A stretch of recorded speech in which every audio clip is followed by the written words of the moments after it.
کفایت کی کیفیت اسلامی معاشروں میں بھی بڑی پرانی ہے۔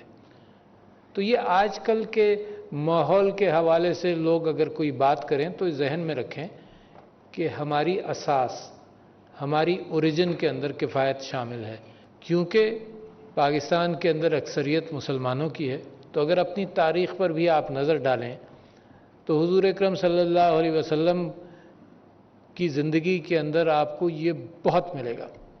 جب مال و دولت کی بہتات ہوئی تب بھی وہ کفایت شعری کا سلسلہ جاری رہا، اور مجھے فخر ہوتا ہے اس بات پر کہ میں انٹرنیشنل آڈینس کے سامنے بھی بات کروں کہ 1400 سال پہلے میرے نبی صلی اللہ علیہ وسلم اپنے کپڑوں کو رفو کرتے تھے، خود اپنے جوتوں کی مرمت کرتے تھے۔